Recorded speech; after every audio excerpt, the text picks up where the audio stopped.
Bonjour, je suis Karine Ruel et bienvenue sur ma chaîne. Aujourd'hui, je vous parle de comment aider un proche qui souffre d'anxiété parce qu'on connaît probablement tous une personne qui souffre d'anxiété. C'est à peu près rendu à une personne sur trois qui souffre d'un problème d'anxiété d'une façon quelconque. Donc, si vous connaissez des gens et que vous avez envie de leur tendre la main, eh bien, cette petite vidéo ici est pour vous et j'espère que les petits conseils que je vais vous donner aujourd'hui vont vous aider à aider ces personnes. Donc, première chose, écoutez le problème.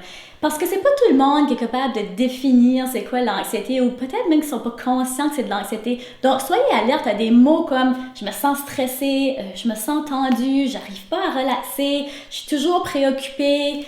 Soyez conscient de ces petits mots-là parce que des fois, justement, c'est des petits signes.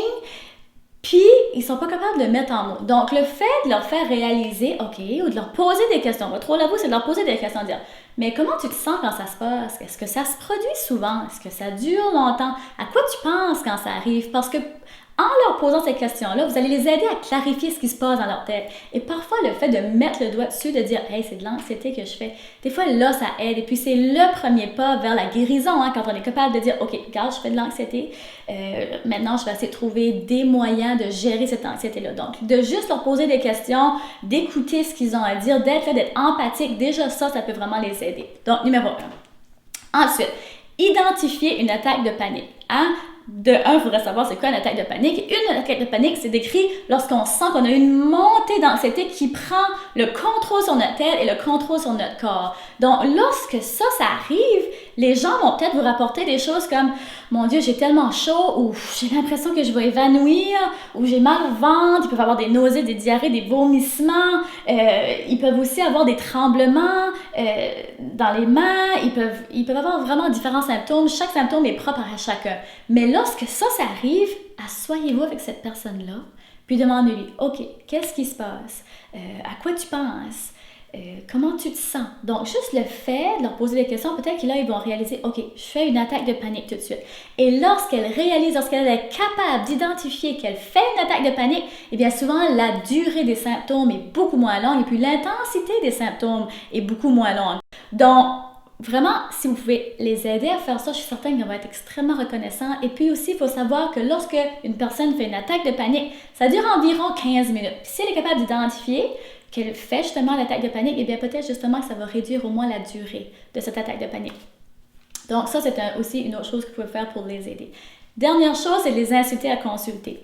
Et ça peut être même un médecin de famille. Si vous voyez que c'est une personne qui normalement n'est pas stressée, c'est pas une personne nerveuse, ça leur ressemble vraiment pas d'être nerveuse comme ça puis de rapporter des symptômes justement de l'anxiété.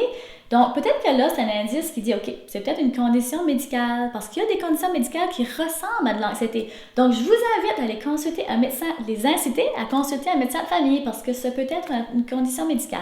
Mais c'est une personne nerveuse puis que vraiment ça a l'air des crises de panique, des attaques de panique.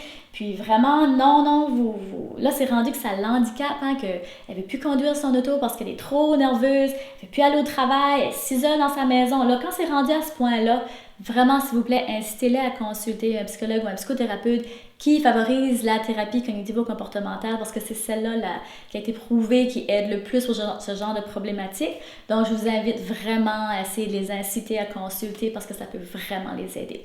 Donc, j'espère sincèrement que les petits trucs que je vous ai donnés ici vous ont aidé. Si vous voulez plus d'informations, j'ai fait une belle vidéo qui s'appelle « Comment gérer son anxiété ». Je vais vous mettre tous les détails en bas ici. Je vous invite à aller la regarder pour avoir plus d'informations.